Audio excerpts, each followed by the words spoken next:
देखने आए हैं नाटक। कैसा नाटक? नाटक उस विषय में जहाँ भारतीय परिवारों द्वारा बच्चों पे पढ़ाई के लिए बहुत दबाव डाला जाता है। हाँ, बच्चों पर बहुत दबाव डाला जाता है। ये सही बात बता रही है।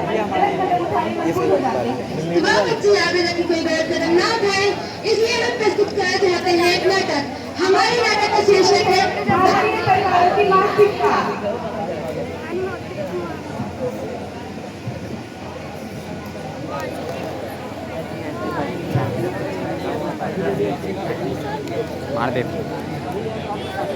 नमस्ते शर्मा जी। नमस्ते गुप्ता जी।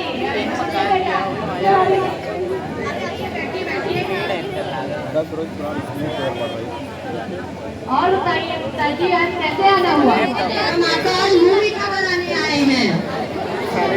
अरे हमारी बिटिया के 98% आए हैं। अरे वाह बेटा, तुम्हारे तो बहुत अच्छे परसेंट आए हैं। और आगे का क्या सोचा है? अंकल जी नीट की प्रिपरेशन करती हूँ, नीट क्रैक करना है। अरे वाह बेटा, ये तो बहुत अच्छी बात है। और वैसे आपका बेटा आजकल क्या कर रहा है? अभी पढ़ाई करता है। पापा को पैसे चाहिए थे। किस चीज के लिए चाहिए थे? वो कोचिंग की फीस जमा करनी थी। कितने चाहिए? वो 500 रुपीज। निकाल ये लो। ठीक है पापा। अरे बेटा क्या हमने तुम्हें यही संस्कार दिए हैं? तुम्हें अंकल और आंटी नहीं दिखाई दे रहे? नमस्ते अंकल। नमस्ते आंटी। हेलो। चलिए तो हम चलते हैं, बाकियों का भी मुंह मीठा कराना है।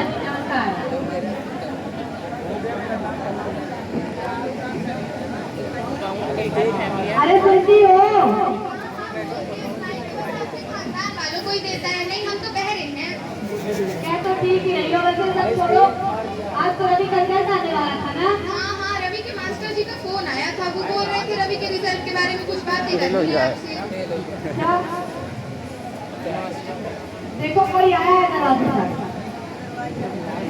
नमस्ते। नमस्ते। आप बताइए सब कैसा है? सब बढ़िया चल रहा है। और आप बताइए रवि के रिजल्ट का क्या हुआ? रवि को बुलाइए। रवि बेटा, रवि बेटा तुम कैसे पढ़ाई करते हो? तुम्हें 70% बचे हैं। क्या सिर्फ 70%? हाँ, सिर्फ 70%। इसको पढ़ाई नहीं करता है। इसको तो पढ़ाई में ध्यान दीजिए, आगे से ऐसा ना हो। जी मास्टर। ठीक है, हम चलते हैं। गुप्ता जी की बेटी को बताया सुन जाना, उसको 98% आए हैं। मैंने तुम्हारी पढ़ाई का लाखों रुपए खर्च किए और तुम्हारे सिर्फ 70%।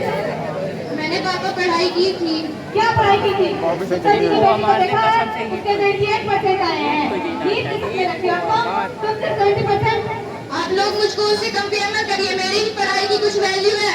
अगर तुम्हारे पास सिर्फ 70% आता है, तुम्हारी पढ़ाई कोई वैल्यू नहीं है। मैं घर छोड़ के जा रहा हूँ, मेरे को नहीं आना है। दूर हो जाओ, नहीं नजरों से। पैसे दे 500।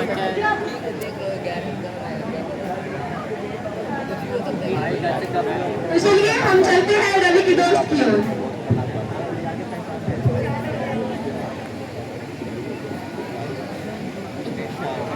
क्या हुआ भाई? अरे कुछ नहीं यार, वही घर के चोचलेबाजी। वो गुप्ता जी के लड़की के 98% बन गए, तो मेरे को 47 मारे, घर से निकाल दिए बाहर। गुप्ता जी की बेटी है ना? हाँ, ये वही है। ज्यादा कर रही है, ज्यादा पढ़ने लिखने का शौक कराए।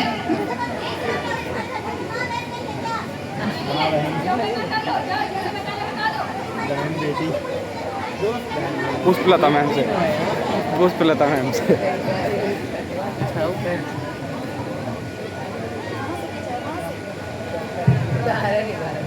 चलिए तो अब हम चलते हैं रवि के घर पे, जहाँ रवि का IAS का फॉर्म भरने वाला है।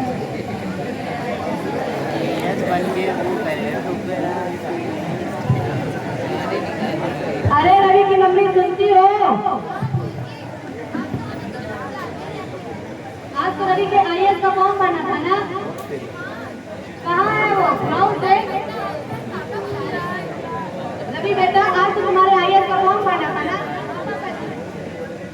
तो शाम को तैयार रहना, चलना मेरे साथ, तुम्हारे IAS का फॉर्म भरवा दूंगा।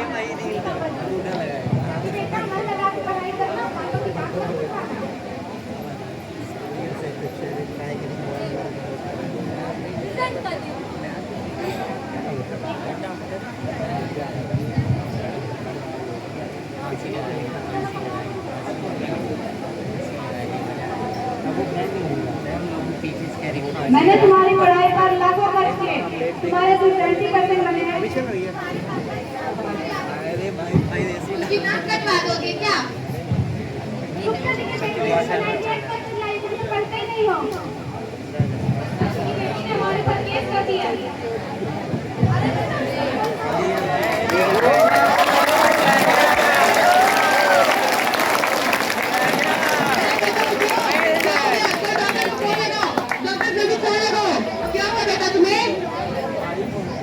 डॉक्टर साहब आ गए। बेटा कौन?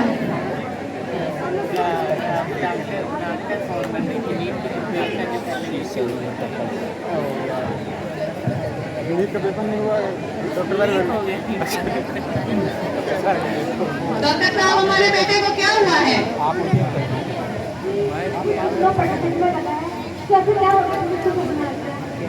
हम तो बस इसे पढ़ने के लिए बोल रहे थे, हमें लगा हमारा बेटा पढ़ लिख कर हमारे सपने पूरे करेगा।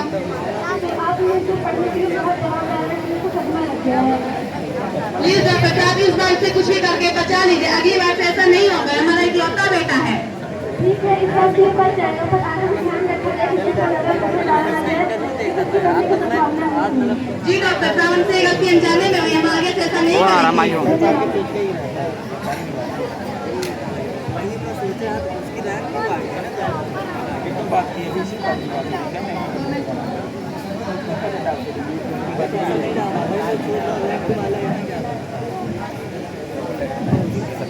क्या हर परिवार में ऐसा ही होता है? हाँ